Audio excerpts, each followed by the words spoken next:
Transition, ou l'art de valoriser vos transitions professionnelles, quel que soit votre âge et quel que soit votre secteur d'activité.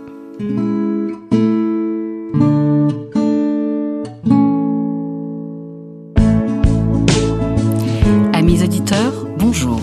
Je suis Mireille Garola et nous parlons aujourd'hui de transition professionnelle. Je vous donne rendez-vous à 13h15 chaque 4e samedi du mois pour notre rendez-vous mensuel.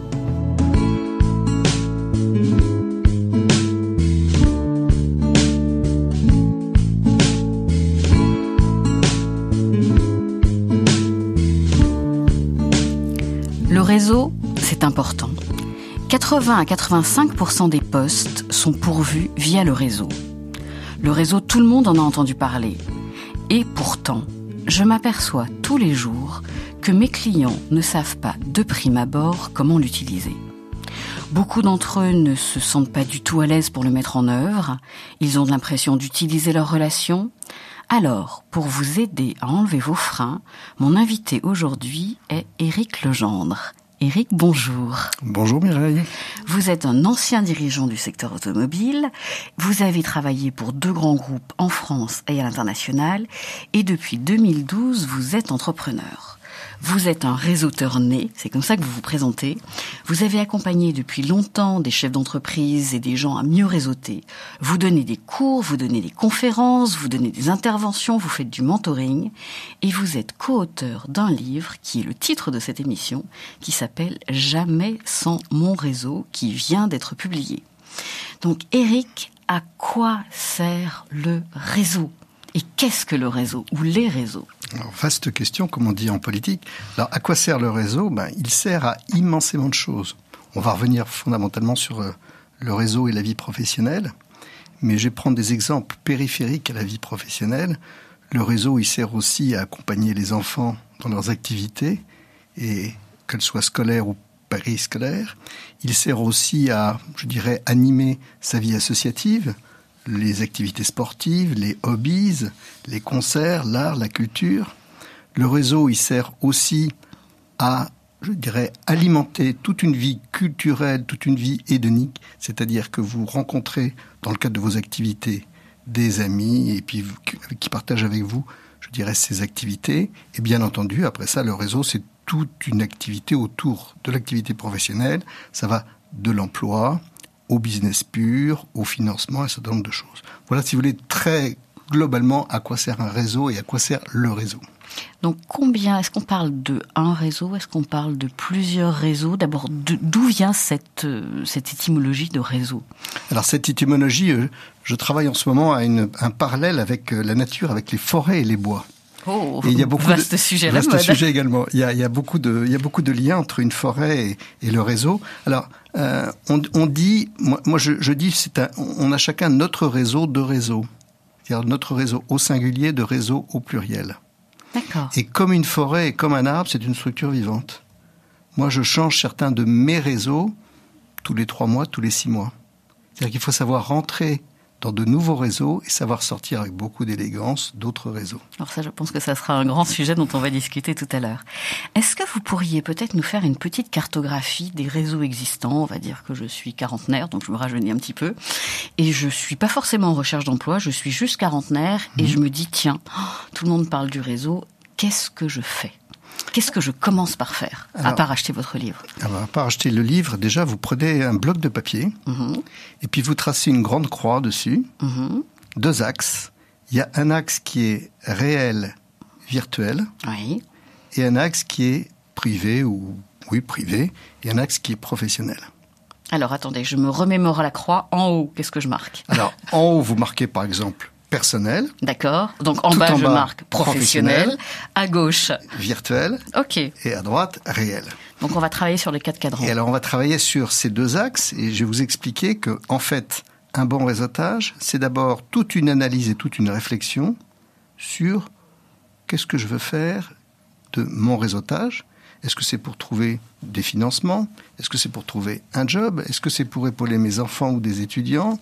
Est-ce que c'est pour m'épanouir dans la cuisine parce que la cuisine est un hobby? Vous voyez ce que je veux dire? Tout à fait. Ou est-ce que c'est pour plusieurs faire du objectifs? sport? Ou est-ce que c'est pour faire du sport? Ou partir en vacances avec des gens sympas? Exactement. Donc, d'abord, vous allez commencer par vous positionner en disant, est-ce que ma démarche, elle est professionnelle? Est-ce qu'elle est personnelle? Est-ce qu'elle doit être virtuelle ou elle doit être réelle? Je vais rentrer dans le détail un petit peu. Mais d'abord, vous faites votre propre analyse sur une feuille de papier.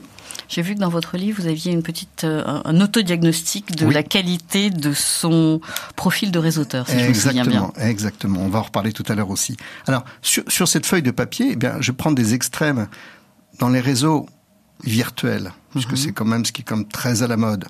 Pour les gens, je dirais, d'un certain âge, vous avez les réseaux professionnels comme LinkedIn, et puis vous avez des réseaux plus, je dirais, privatifs ou privés, même s'il y a des aspects professionnels où vous pouvez publier vos photos comme Facebook.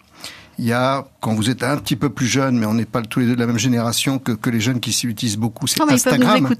Ils peuvent nous écouter. Ils ont beaucoup à apprendre, je vois ça avec mes étudiants tous les jours. Ils sont sur Instagram, ils sont sur d'autres réseaux. Vous avez des réseaux qui sont un petit peu plus entre les deux, où vous avez des groupes et qui sont des réseaux de communication. On va revenir aussi là-dessus sur les différentes typologies de réseaux, comme WhatsApp. Bien sûr. Parce qu'on a des groupes et c'est aussi un réseau, WhatsApp. Et puis, à l'autre extrémité, vous avez les réseaux réels. Les réseaux réels, c'est quoi? Ce sont des clubs, ce sont des associations, ce sont des regroupements d'individus dans une région qui partagent une envie d'aller visiter des musées ou d'une envie d'aller se promener avec des petits chiens. Enfin, vous avez plein de possibilités de réseaux. Les réseaux les plus connus sont des clubs réseaux. Je pense. Ils sont plutôt fermés. Le Lions, pas forcément. Le Lions, le Rotary qui sont... Je pensais au siècle, là, donc forcément, c'était plus fermé. Et puis vous avez tous les grands clubs, je dirais parisiens, mais je veux surtout pas faire de parisianisme. Vous en avez énormément en région, et qui sont des réseaux qui sont plus associatifs, qui sont des réseaux souvent d'entraide. Vous avez des réseaux très professionnels comme le Centre des jeunes dirigeants, ou l'APM dont je fais partie. L'APM, c'est 8000 chefs d'entreprise à travers la France, c'est un très gros réseau. Vous avez... des réseaux d'alumni. Alors, alumni, c'est un terme latin. Un alumnus et des alumni, c'est un ancien d'une structure. Alors, faut que ce soit une école ou que ce soit une entreprise. Exactement, Mireille. Vous avez parfaitement lu le livre. Alors, les réseaux d'alumni sont très forts. On sait tous que, par exemple, les énarques, le réseau d'anciens énarques est très très puissant et central comme le réseau des polytechniciens. Mais vous avez aussi des réseaux d'entreprises. Le plus connu dans le monde, c'est les anciens de Procter & Gamble, qui fonctionnent très bien. Il y a un tutoiement quasiment automatique à travers le monde. Et les anciens alumni de Procter, donc ils ont travaillé 5 ans ou 10 ans chez Procter, et on est 10 ans plus tard, ils s'entraident toujours. Donc il y a certains réseaux qui fonctionnent et d'autres qui ne fonctionnent pas en termes d'entraide. Alors, en termes d'entraide, en termes de vie associative et de vie profonde du réseau. Vous avez des réseaux qui communiquent, qui se réunissent et dans lesquels vous pouvez partager des expériences diverses et variées. Puis vous avez des réseaux qui sont un petit peu en sommeil, on va le formuler gentiment comme ça et poliment, et qui se réunissent 1 ou 2 fois par an et qui font pas grand-chose. Dans le meilleur des cas. Dans le meilleur des cas. Et ben ces réseaux-là, il faut les quitter. Alors ça, c'est le premier axe. Je termine. Je vous en prie. Virtuel réel. Et ma première proposition, je dirais, d'une manière générale, elle est de dire équilibrer les deux. Certains ont, je dirais, la passion tonnes d'amis sur Facebook, sur d'autres réseaux, et aucun copain en vrai. Exactement. Et donc, il faut absolument équilibrer les deux, puisque, à la base, le réseautage, c'est une activité humaine. Nous sommes tous des êtres humains de chair et de sang, et donc il faut se rencontrer, il faut parler, il faut dialoguer. Je vous donnerai des petits trucs tout à l'heure si on a le temps. Donc, il faut équilibrer cette activité réelle et virtuelle. Et je prends souvent une vieille publicité d'Orly Rail qui a 30 ou 40 ans, qui disait « Allez bon train prendre l'avion ». Eh bien moi, je me suis approprié ce slogan publicitaire en disant « Allez bon réseau virtuel, rencontrer des gens ». Donc c'est une porte d'entrée. Exactement. Alors ça, c'était l'axe virtuel réel et il faut l'équilibrer les deux. Et puis vous avez l'axe, bien évidemment, professionnel, personnel, privé. Et ça se comprend tout à fait naturellement en sachant que nos vies sont en train d'évoluer. C'est pas français, ça se voit à travers le monde. On a de plus en plus d'osmose entre les réseaux. On demande à un ami de vous donner un coup de main professionnellement parce qu'il connaît un banquier ou un assureur où il peut vous dépanner.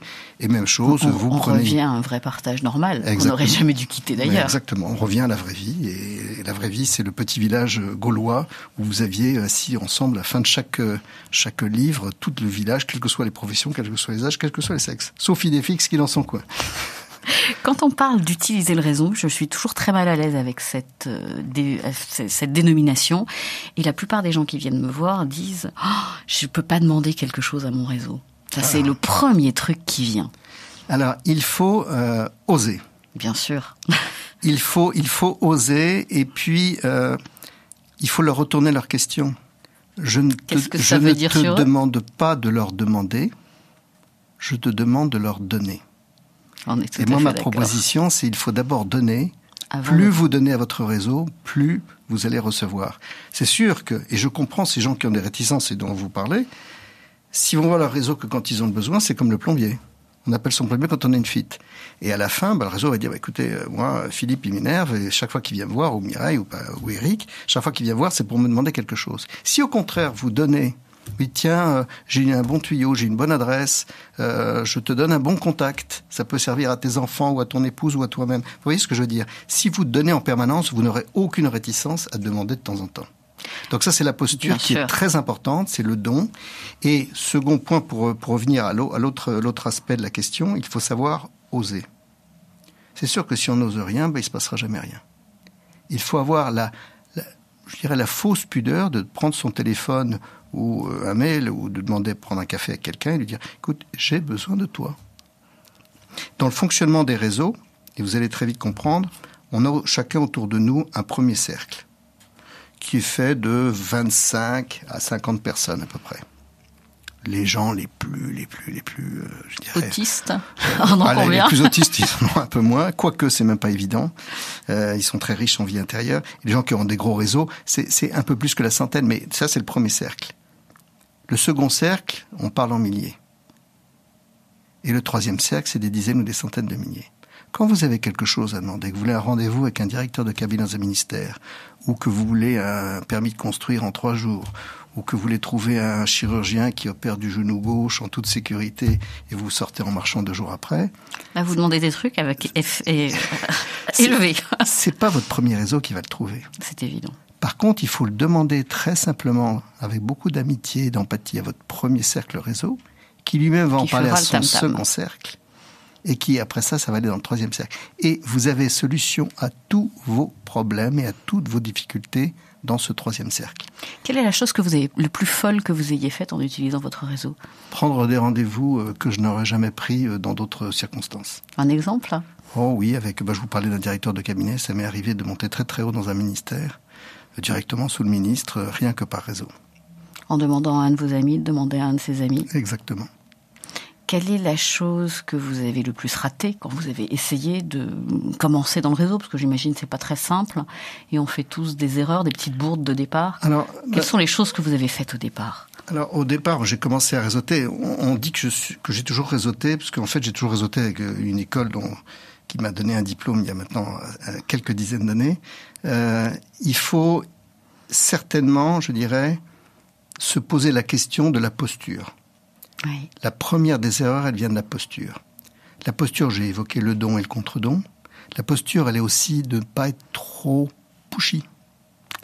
Ça va faire partie des questions que je vais vous poser, bien sûr. Ne pas trop être quelqu'un qui est inintéressant. Mm-hmm. Quatrième point, par exemple, une autre posture qui est très très désagréable, qu'on rencontre souvent dans les cocktails, les gens qui sont à la colle. C'est-à-dire qu'ils restent avec vous pendant un quart d'heure. Là, vous avez vraiment envie d'aller voir d'autres personnes. Enfin, voilà, les plus grosses erreurs sont dans la posture et l'attitude. Et le comportement, voilà. Donc ce sont des erreurs de débutants, de quelqu'un qui ne sait pas et qui se sent rassuré. Eh ben non, Mireille, vous avez des débutants de 85 ans qui continuent de faire ces erreurs-là. On dit qu'ils sortent peut-être pas beaucoup à ce moment-là. D'accord. Quels sont les réseaux, je dirais, donc vous avez parlé des mythiques les plus efficaces, les polytechniciens, les énarques, Procter. Est-ce que y a des réseaux qui sont apparus ces dernières années, mis à part les réseaux virtuels, et qui sont des réseaux un peu marrants, un peu rigolos, auxquels on n'aurait pas pensé, et qui ont tout d'un coup éclos et qui ont frappé votre attention? Parce que j'ai vu que vous aviez un beau dictionnaire de réseaux. Oui, donc lesquels sont les plus drôles ou les plus improbables? Il y en a un que j'aime beaucoup, qui est un réseau de réseaux, c'est Meetup. Et Meetup n'est pas très très connu. En France, peu utilisé, oui. En France, pas assez utilisé, quoique il y a je crois, plusieurs centaines de milliers de Français qui sont abonnés à des meet-up. Mais ils n'y vont pas. Et ils y vont pas tous. Je vais vous donner quelques exemples sur les meet-up. Meetup, c'est donc un réseau américain. L'organisation est très simple. Vous ouvrez votre profil sur votre ordinateur et puis vous inscrivez, un petit peu comme des noms-codes, des intérêts. Donc, par exemple, géopolitique, cuisine thaï, yoga et art du XIVe siècle sud. Point barre. Et puis, automatiquement, l'algorithme de Meetup vous propose des clubs à côté de chez vous. Et ça, c'est extrêmement fou de voir que très vite, en quelques jours, mais c'est moins d'une semaine, Meetup va vous proposer une dizaine de clubs Meetup qui se réunissent à côté de chez vous. Donc moi, je suis parisien et je suis abonné, par exemple, à des Meetup de diplomatie qui sont absolument incroyables. Le samedi après-midi, j'ai des conférences diplomatiques dans un BTS qui, bien sûr, est fermé le samedi après-midi. On est une quarantaine ou une cinquantaine, c'est incroyable. Je vais à des Meetup de start-upers qui sont accompagnés. Vous avez pratiquement une centaine de personnes à chaque réunion. Vous avez aussi des meet-up de gens, ça n'a absolument rien à voir, qui cherchent, je dirais, des tuyaux pour installer de l'électronique chez eux. Enfin, vous avez absolument tout en meet-up. Comme vous avez un seul profil, vous changez vos mots-codes, vous rentrez, vous sortez pas. La participation. Donc vous pouvez changer de réseau en utilisant meet-up, qui est un algorithme qui vous permet le changement. Exactement. On en parlait tout à l'heure. Exactement. Donc ça, c'est un premier exemple. Un second exemple qui est, je pense, aussi pas assez utilisé, c'est OVS. OVS, c'est On va sortir. Je crois qu'on pense tous à notre vie. Je viens de le découvrir, celui-ci. C'est le réseau pour les grands-mères. Toutes les grands-mères qui sont seules et qui disent « je m'embête », eh ben, vous allez les voir, vous passez une petite heure avec elles et elle ne s'embêtera plus. On va sortir, c'est vous cliquez la ville de taille moyenne dont vous êtes le plus proche. En général, il y a des hubs, à peu près tous les 80-100 km, donc vous n'êtes jamais trop loin. Et puis vous dites, voilà, moi j'aimerais me promener en forêt le dimanche après-midi avec mon chien. Et donc vous vous retrouvez avec 20 randonneurs qui ont le même intérêt que vous et vous choisissez le dimanche après-midi et leur chien. Et vous avez juste à dire, on se retrouve à tel endroit à telle heure. Ça, vous avez pratiqué ? Et non, j'ai pas pratiqué, on va sortir. Vous avez ceux qui sont des fanats de la salsa, donc vous avez des grilles de centres d'intérêt et c'est absolument remarquable. Pour venir à des sujets, un troisième réseau, puis j'arrêterai les exemples, sinon j'aurais pas fini. Il me faudrait 3 heures d'entretien et c'est passionnant. Un troisième réseau qui est un petit peu plus, je dirais, centré sur l'activité professionnelle, qui est un réseau français, c'est Shapr, S-H-A-P-R, qui est un réseau qui ne fonctionne que sur smartphone et qui a pour principe de mettre en relation sur des objectifs uniquement professionnels des gens selon un algorithme, type mythique. C'est-à-dire, vous mettez même chose des mots-clés, vous mettez juste que je crois de mémoire. Moi j'aime la finance, ou alors, moi j'aime le marketing. Finance, Paris, voilà, vous renseignez des mots-clés, et puis ils matchent. Et tous les matins, à 8h du matin, vous recevez 15 profils. Alors, je vais vous donner un petit truc, Mireille, parce que vous m'êtes très sympathique. Alors, on appelle ça sweeper. Vous sweepez à gauche. Je crois que j'ai entendu parler ça sur certaines applications qui n'ont rien à voir sur des gens beaucoup plus jeunes. Oui, ils le font aussi. Je ne citerai pas. Vous sweepez à gauche, c'est non. Vous sweepez à droite, c'est du vert, c'est gris. Et à droite, c'est du vert, c'est oui. Plus vous refusez de contact, oui, plus vous faites travailler l'algorithme la nuit. Et plus il va être sélectif et plus vous amenez les perles rares. Je vous assure que quand vous avez 99% de refus, vous rencontrez, alors c'est pas la peine de voir 15 personnes par jour. Donc il faut refuser quasiment. Non, mais une par semaine, ça peut être un truc marrant. Et ben c'est ce que je fais. Moi j'en suis à 1 ou 2 par semaine et je vous assure que je reçois des perles. Autre avantage et vous rencontrez quel type de personnes? C'est des gens qui correspondent à ce que vous cherchez ou à ce que vous êtes? Alors à ce que je cherche. Puisque j'ai mis des mots-clés qui sont des critères. L'autre avantage de Shapr, quand par exemple je suis pour travailler 3 jours à Barcelone, je positionne dans l'application que je serai à Barcelone de telle date à telle date et que j'ai de libre 3 petits déjeuners ou 2 petits déjeuners. On est toujours seul dans les hôtels à petit déjeuner. Tout à fait. Eh bien, oui. Et ben ça marche du feu de Dieu. Vous rencontrez des gens plutôt que d'être tout seul devant votre petit déjeuner dans les hôtels comme la plupart des gens. Voilà. 3 exemples de réseaux. Merci, j'en ai découvert 2, je vous remercie beaucoup. J'ai une autre question. Tout ça, c'est des réseaux principalement gratuits dont vous parlez, que vous avez cités. Oui. Qu'est-ce que vous pensez, j'ai une question très spécifique, je vais donner un nom, mais il y en a d'autres, mais c'est celui-là que j'ai en tête, de réseaux payants de recommandations, genre BNI? Alors, je pense qu'il faut savoir bien réseauter et avoir une expérience du réseautage avant de commencer à investir. Le seul investissement que je demande à tout le monde, c'est un ordinateur portable et un smartphone d'un côté, et de l'autre côté, c'est une évidence, des cartes de visite. On reviendra sur la carte de visite, qui est un outil de réseautage essentiel. Bien volontiers. D'ailleurs, il faut que je vous passe la mienne. Et vice-versa. À partir du moment où on a fait ce premier investissement, il faut attendre. Et ne rentrer que plus tard dans des réseaux. Alors BNI c'est très bien, mais BNI c'est très professionnel, c'est lead, apport d'affaires, c'est très ciblé. C'est vraiment pour, je connais pas toute notre cible d'auditeurs, mais c'est peut-être pour 1% de nos auditeurs BNI. D'accord, on reviendra tout à l'heure. Oui. Mais écoutez, je vous remercie beaucoup. Et je vous rappelle notre thème d'aujourd'hui, Jamais sans mon réseau, avec mon invité, Éric Legendre. Éric, merci d'être avec nous. Alors maintenant, je voudrais vous poser des questions extrêmement précises pour les gens qui veulent démarrer un réseau.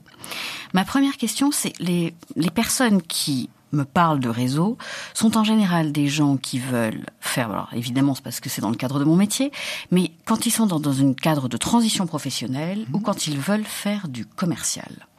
Alors j'imagine que démarrer un réseau à 45 ans ou à 40 ans, parce que c'est à peu près vers ces eaux-là que se pose la question, c'est difficile d'aller dans le dur sur ces deux types de directions. Comment vous réagissez ? Alors, d'abord, on va parler de l'effet pompier, parce que dans ces cas-là, vous êtes un pompier, et je le pratique également à ce niveau-là. Mais le premier conseil qu'on peut donner à nos auditeurs, c'est qu'il faut commencer le plus tôt possible. Il faut commencer à réseauter à 15 à 16 ans. Et que ce soit dans le virtuel ou dans le réel, dans le professionnel ou dans la vie privée, il faut que les parents apprennent à leurs enfants un petit peu à réseauter. Donc, ça, j'aime beaucoup. C'est un nouveau concept. Oui, mais je peux dire que je me suis occupé des miens et je m'occupe de jeunes. Et il faut aussi anticiper les situations. Pourquoi ? Parce que je vais arriver tout de suite à ce que j'appelle l'effet pompier. Quand la vie se déroule normalement, qu'on n'a pas eu de besoin spécifique de réseauter, tout se passe bien. Ou qu'on a été très occupé par une vie professionnelle, internationale, prenante, en rentrant à 10 heures du soir. Et c'est comme le médecin, voilà, et c'est comme le médecin et le dentiste, on n'y pense pas parce que tout va bien. Et puis un jour, on a un accident et on n'a pas le temps. Et qu'on n'a pas le temps. Un jour, on a un accident professionnel, et là, il est un peu tard, et c'est l'effet pompier. Donc le premier point, il faut anticiper, commencer très tôt. Et moi, je dis, si vous commencez pas à 15 ou 20 ans, commencez déjà à 30 ou 35 ans, en étant dans 2 clubs professionnels, en étant un peu sur LinkedIn, en travaillant et en anticipant. Ça, c'est le B à bas en étant pour tout le à monde. minima. À minima, et surtout en apprenant, en suivant, en écoutant, en prenant les bons réflexes, en lisant mon livre par exemple, enfin, bref, en étant on le redira encore 2-3 fois, en étant très occupé. Bon. Alors maintenant, combien de temps pour un professionnel très occupé, un quarantenaire qui réussit très bien et qui donc du coup passe tout son temps à faire autre chose, combien de temps doit-il passer à son réseau ? C'est quoi ? C'est un déjeuner par semaine ? C'est 5 minutes tous les matins ? C'est une attention quand quelqu'un a un poste ? Comment c'est quand on est très occupé ? Je dirais la première des réponses, et après ça on va parler du tempo et du combien de temps. La première, c'est la régularité. Il faut surtout pas se dire j'ai des week-ends ou j'ai des vacances. Il faut réseauter tous les jours, y compris le week-end, y compris en vacances. Ça, c'est la bonne attitude. Comme là, on vient de perdre 50% des auditeurs. On se lave les dents tous les jours et on fait de l'exercice tous les jours. Je vois pas pourquoi on ne réseaute pas tous les jours non plus. Mais on peut réseauter le week-end beaucoup plus de façon personnelle et beaucoup plus de façon professionnelle en semaine. Mais ne jamais oublier tout le réseautage. Par exemple, il faut aller sur LinkedIn tous les jours. Il ne faut pas dire je vais sur LinkedIn une fois par semaine. D'accord, donc LinkedIn ça c'est fait partie du réseautage. C'est le côté, quelque part, flux global. Il faut donc réseauter en permanence. Alors maintenant, ça dépend de la stratégie que chacun se fixe et que chacun veut se proposer. Je pense qu'au minimum, 2 à 4 heures de réseautage par semaine sont tout à fait suffisantes. D'accord. Dans 2 à 4 heures par semaine, vous glissez un petit déjeuner, un café, tous les matins, 1 heure. Moi, c'est tous les matins. Vous le faites 1 fois par semaine. Sur les 4 heures, j'en ai déjà consommé 1. Vous allez à un cocktail en soirée, c'est 1 heure, 1 heure et demie. On est à 2h30. On est à 2h30. Vous mettez, après ça, tous les jours, 1/4 d'heure de réseautage sur des réseaux virtuels ou des coups de téléphone. Je suis aussi un adepte du SMS et de WhatsApp. Le lien est beaucoup plus fort, quand personnel. On fait un tout petit peu tous les jours. Exactement. Plutôt qu'une fois un grand truc qui sera oublié après. Alors je vais vous raconter aussi une petite histoire sur sur la régularité. Je fais partie de cette génération. Vous l'avez dit tout à l'heure, j'étais dirigeant dans l'industrie automobile où il y a une trentaine d'années, je passais 2 à 3 jours en fin d'année à faire des cartes de vœux avec mon assistante. Ah oui, grand moment. Ça revient à la mode d'ailleurs un peu. Ça revient à la mode, mais bon. C'est une façon de réseauter. Bien sûr. Et puis, ça a disparu. Ça a été remplacé de façon totalement éphémère par les SMS de bonne année. Vous savez qu'on recevait tous par centaines. Puis c'est ceux qui engorgent, exactement. Et qui arrivaient finalement 6 mois ou 8 mois plus tard. Et puis ça a aussi disparu, ça, au bout de 3-4 ans.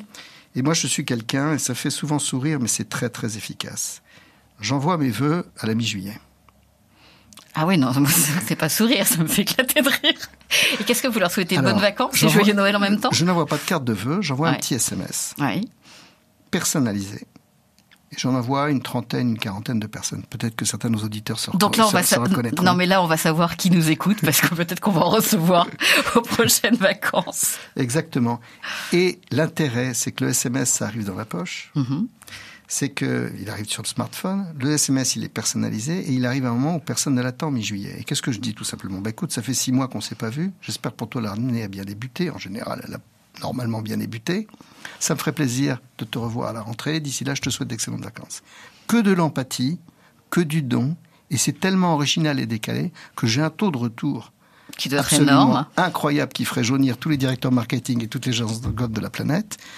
Ah, Eric, c'est fabuleux d'avoir pensé à moi. Bien sûr que toi aussi, passe un bel été, sois heureux en famille. Et avec plaisir, on prend un café à la rentrée en septembre. Et voilà. Donc, vous n'envoyez pas de vœux à Noël? Et j'envoie pas de vœux à Noël. Donc vous gagnez 3 jours. Et je gagne 3 jours. Génial. Et je reviens à votre question sur l'emploi du temps. Ma question était aussi, j'en ai une deuxième, qui est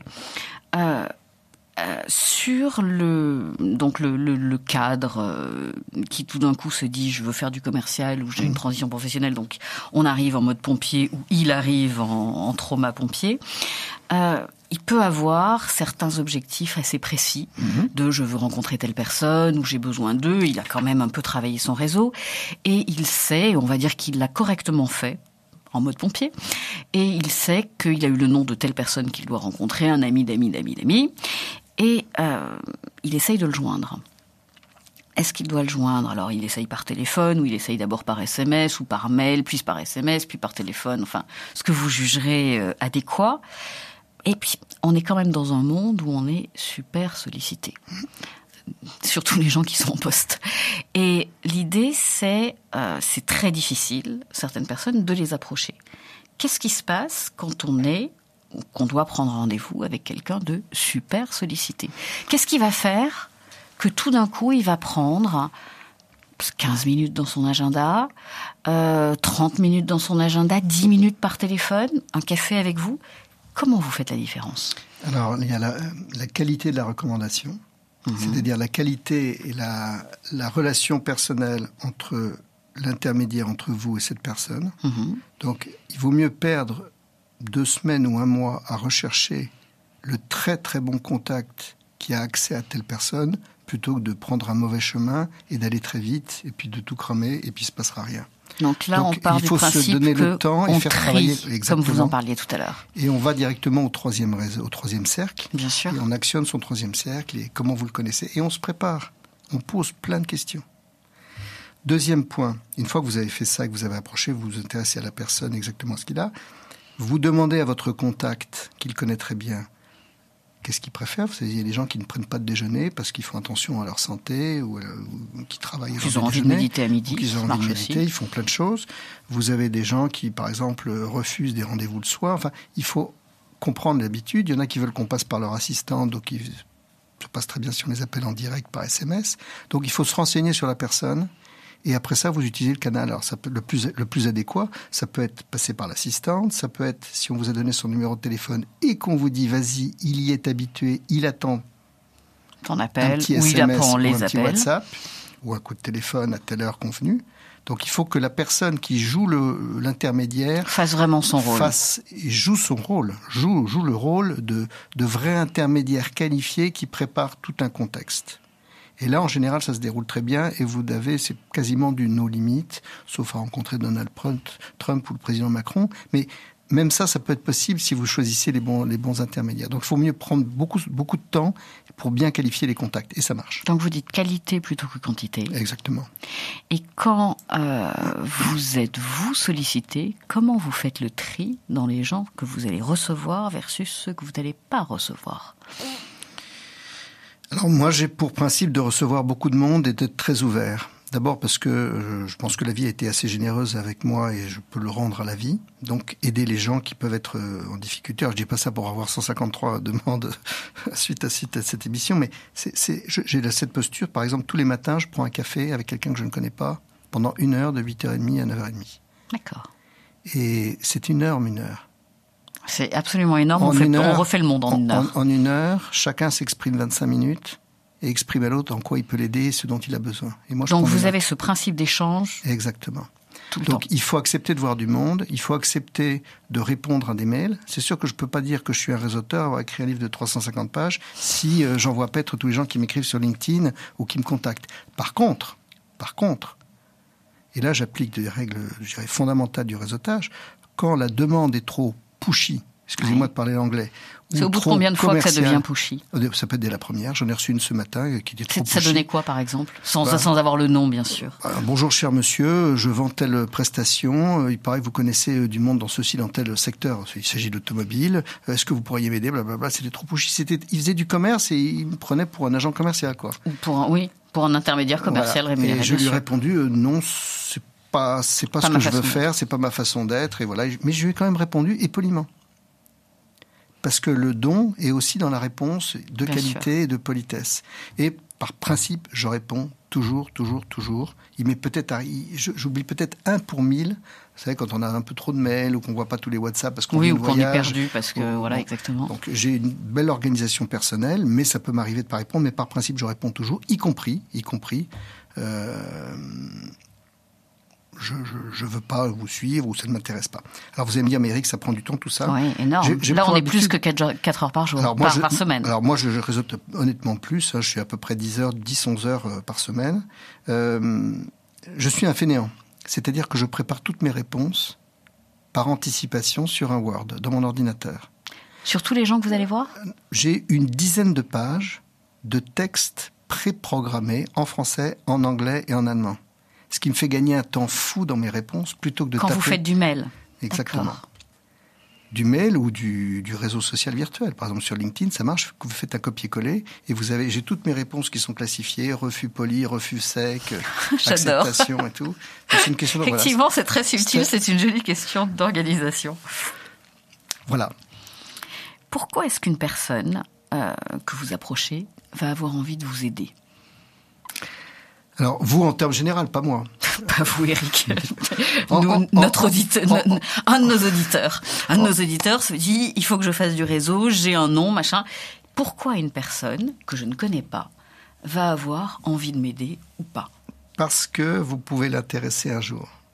D'accord. Si les gens voient loin, si vous savez mettre en avant vos qualités, vos compétences et ce que vous pourrez peut-être un jour lui apporter, il aura envie de vous aider. Puisqu'il pratiquera le don, en se disant j'aurais peut-être un contre-don de cette personne. Et ça fonctionne très bien, je l'observe beaucoup. Et dans toutes les cultures, parce que là, on s'exprime en français, on est en France, j'ai beaucoup travaillé à l'étranger, je continue de travailler international.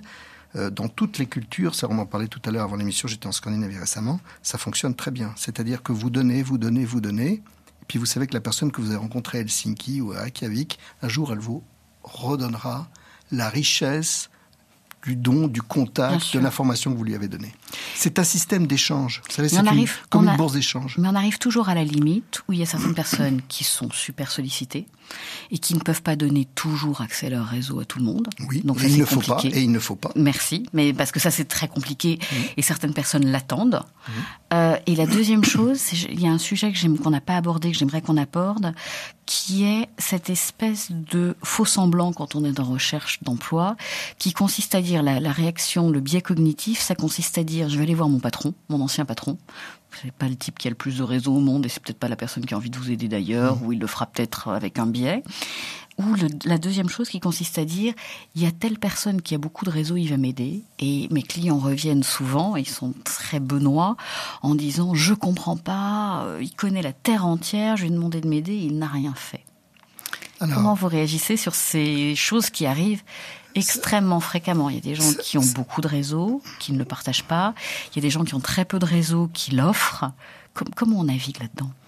Ça dépend, on revient au deuxième et au troisième cercle, et puis ça dépend à ce que vous avez à apporter à ces gens-là. J'avais des masters vendredi en cours toute la journée sur le réseautage, et 3 sont venus me voir en fin de cours en disant qu'ils avaient un problème pour trouver un accompagnement professionnel. On a travaillé ensemble pendant 1 heure après le cours, et on a travaillé tout le week-end. Tout le week-end, je l'ai envoyé on a créé un petit groupe WhatsApp immédiatement. On était 4, et c'était un week-end de 3 jours, le 11 novembre. Je leur envoyais à peu près un message WhatsApp toutes les 2 heures. C'est long, pendant tout un week-end de 3 jours. Je les ai poussés. Donc je leur ai dit, samedi soir, il faut que votre profil LinkedIn soit béton. Donc pour chacun... Ça c'est facile. Non, énorme travail. Il faut changer les photos, il faut refaire les textes. C'est un travail énorme. Et ils tiraient la langue, ils n'y arrivera pas, c'est pas possible, Eric. Je dis, vous allez voir, je vais vous faire y arriver. Samedi soir, les 3 profils étaient propres.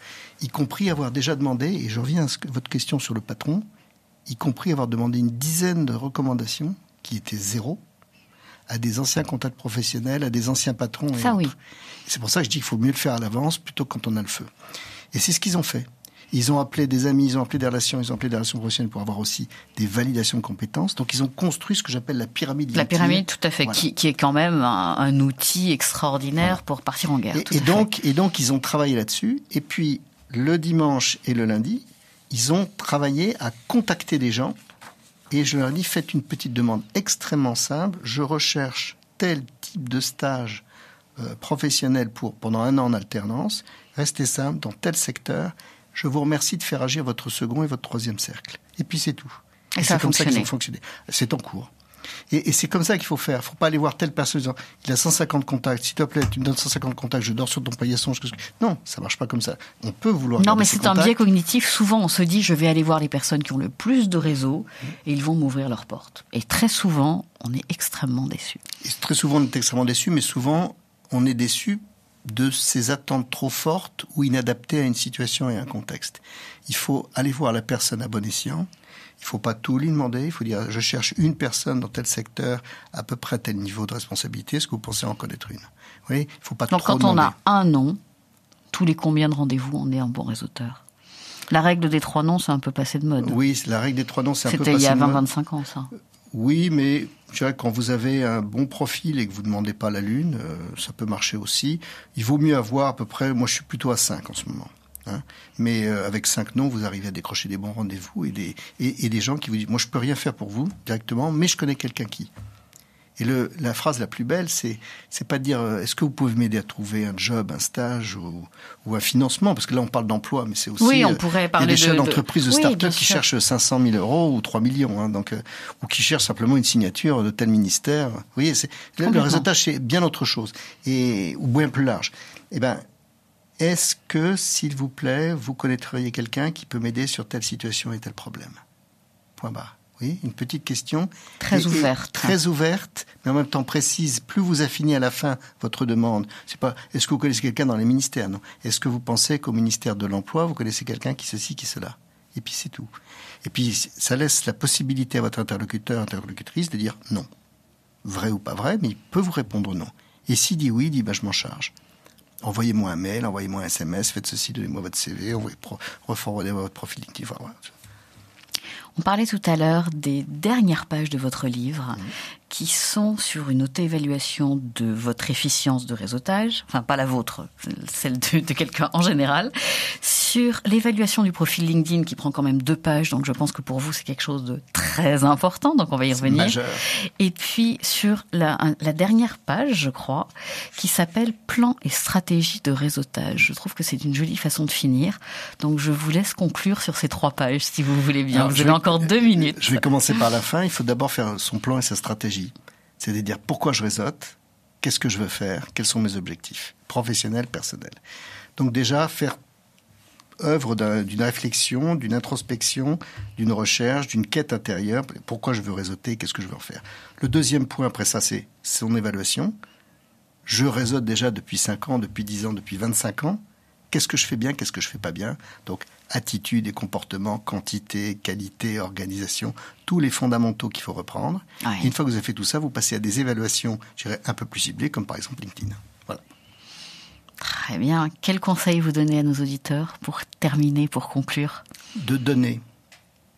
Le don, c'est la plus belle des choses. Plus vous allez donner à votre réseau, plus vous allez recevoir. Mais vous parliez de trier aussi, vous parliez de changement de réseau. Oui, alors il faut savoir aussi changer de réseau, il faut savoir quitter un réseau au bon moment, quand il commence à être nocif, toxique ou qui ne vous apporte plus rien, pour laisser un petit peu d'espace, temps, et peut-être un petit peu de budget à d'autres réseaux. Il y en a tellement, c'est tellement beau. Éric, je vous remercie pour ce très joli moment de partage. Amis auditeurs, je vous retrouverai toujours avec le même plaisir le mois prochain. À bientôt.